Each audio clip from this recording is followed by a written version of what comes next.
Goeiedag. Good morning, fellow South Africans. And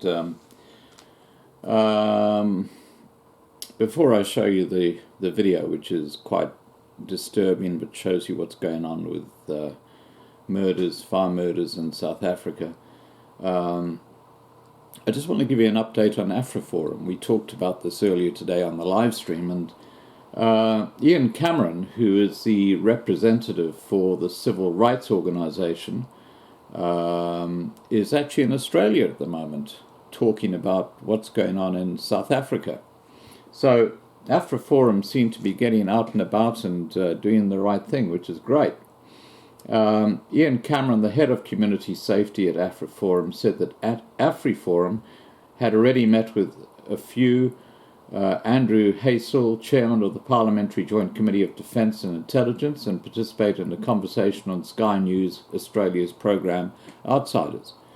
The South African government, especially President Cyril Ramaphosa, blatant denial of farm murders is regarded as a shame by the most mainstream players.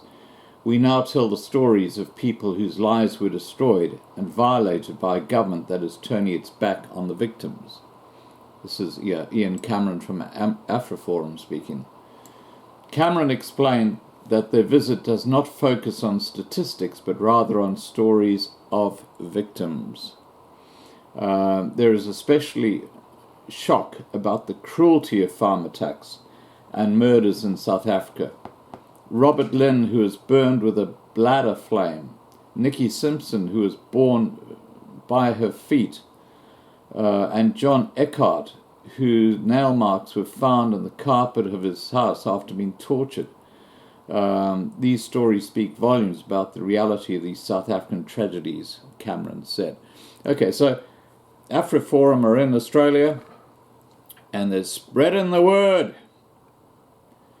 I would love to speak to Ian Cameron or Ernst Rutz here on this channel. All right, guys. The video that follows is a bit disturbing, but it does describe what is going on farms in South Africa today. Don't forget to subscribe. Be kept informed. We're looking for solutions. Take care, guys. Have a great day. Without compensation. Essentially, white South Africans will lose their land. They will not be compensated, this despite the fact that it flies in the face of the current constitution. It follows the inauguration of the South African President Cyril Ramaphosa 2 weeks ago. He has said that he wants to speed up the transfer of land from white to black South Africans. The Du Plessis family live in South Africa's Mpumalanga province, in a predominantly white neighborhood. They belong to a group called the Saitlanders, who convinced it's only a matter of time before the country's white population is slaughtered by the black majority. Their garage is full of supplies in preparation for D-Day. So we had to gather enough diesel and fuel for our different vehicles. We gathered enough fuel to last us about 1,500 kilometers. That's our gas storage that's going to go on our vehicles. That is for making food and keeping warm. Then I've prepped myself with some cereals, some pastas, rice, all that kind of stuff that can last a long time. Then we've got some crates with food as well. We've got a water purifier inside here that will take us, when we get to a place, then there's no fresh water. Dion's been preparing for 7 years. While most South Africans watched Mandela's funeral with sadness, he monitored it with concern. I'll phone everybody that needs to be phoned and I'll SMS it through so we can start the evacuation plan. And let's go. We're out of here. A call or an SMS from a few of the 800,000 Saitlander members will alert him something's up. I'm prepping for anarchy, and this place is a ticking time bomb. Guys, we can go. Everything looks safe. We are ready for our evacuation. Keep your eyes on the road and always be aware. It happened in Zimbabwe. There was a genocide there. They chased all the white out people out of Zimbabwe. They came to South Africa, and it's going to happen here as well. According to Genocide Watch, 70,000 white South Africans have been murdered in the last 20 years. Right now, only 50 1,000 white families owned more than 80% of the land in South Africa, and that land was taken by arms, was stolen from black people. We wanted to return to the black majority. And it's threats like this that Dion takes seriously. Militant black youth are calling on white settlers and colonialists to leave the country. We are evacuating to our first assembly point just outside of town, and my prediction is that they're going to close this road here for us so we can't leave town. They're going to box us in, but we've got another route. Okay guys, there's a lot of traffic here, a lot of commotion going on, so please be on the watch out, check the traffic and be aware. There's a lot of people that's going to die, that I can promise you. On the day of the real evacuation, people will assemble here from all surrounding towns. Then they'll move on to a permanent location where they'll set up base, if need be, for a year or more. This is my country. I was born here. I just want my piece of land.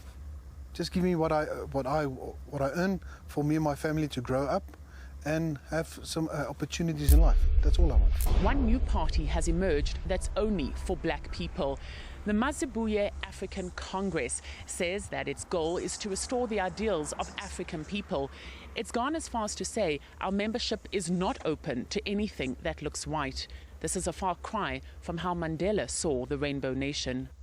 The time for reconciliation is over. Now is the time for justice. We must ensure that we restore the dignity of our people without compensating the criminals who stole our land. In recent years, there has been a spike in the killing of farmers in South Africa. Democracy in action is how the South African President Cyril Ramaphosa calls his efforts to change the constitution to allow for land expropriation without compensation.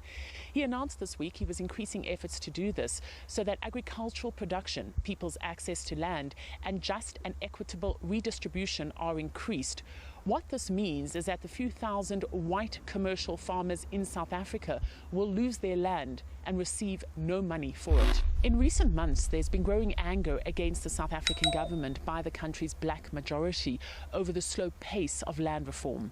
But critics warn that the government's plans to expropriate land could lead to land grabs, like what happened in neighboring Zimbabwe, where the economy collapsed after land reform was implemented. Still, South Africa's president insists that most people here want to see expropriation without compensation become part and parcel of the constitution. Bernadette Hall has been farming in this area, Patriotsfontein, for just over 30 years. Patriotsfontein is about 2 hours outside of capital Pretoria. Hall is one of many victims of crime in this country. Hall's husband, David, was murdered in this farm 6 years ago. She witnessed the murder. Her hands were tied as the intruders also ransacked the farm. With my arms tied behind my back, I couldn't do much. And I tried to check David. He wasn't moving, he wasn't talking, he was quiet. It's a scene, she tells us, that haunts her to this day. Hall is one of many white farmers who are resistant to government's recent undertaking.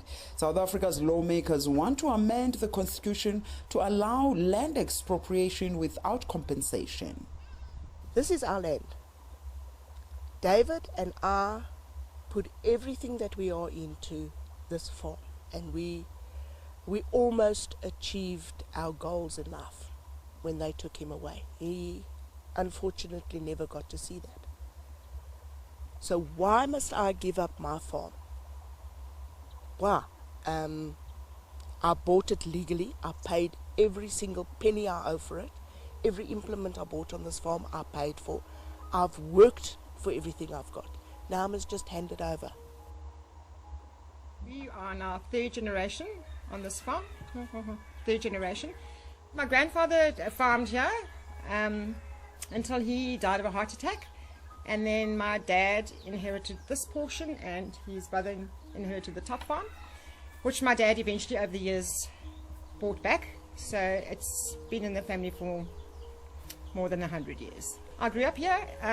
Myself and my 3 siblings grew up here, went to school in Graafnet, which I'm sure you came through, and then went to study in Cape Town. And yeah, it was always our dream to come back, and it was always the intention to come back.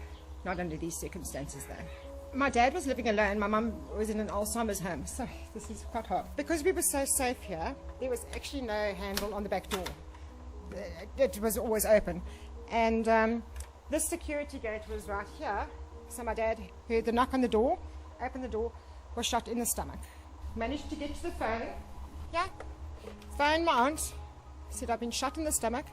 Put the phone down. Phoned our neighbour. And while he said to Jeremy, I've been shot. And while he was on the phone to Jeremy heard the shots. Just kept going. And there was one shot that ricocheted against that wall. All the time my dad's being shot. Back, arms, legs. And my dad slumped over this chair. Slumped forward over this chair. And he was shot in the back of the head here. Just execution style. So all they took... about 20,000 rand in the safe. They took that, helped themselves to food in the fridge, and then hit the road.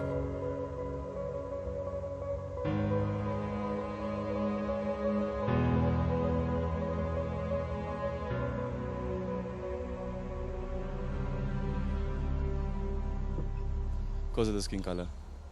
If you go to, there's many places I know, Jesus Disciples, Manger, those places, they take blacks and they put the whites out, you see. So, yeah, that's about it.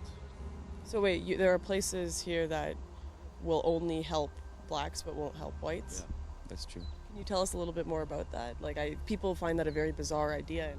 Yeah, I don't know how to say it, it's just the racism going around. I'm just here to get my life in order and try to give my daughter a better life. Were there any other places you could have gone other than here? No. Why not? Nobody else didn't want to help. I've tried a lot, and at the end of the day, Uncle Kubus was the only one that took me in.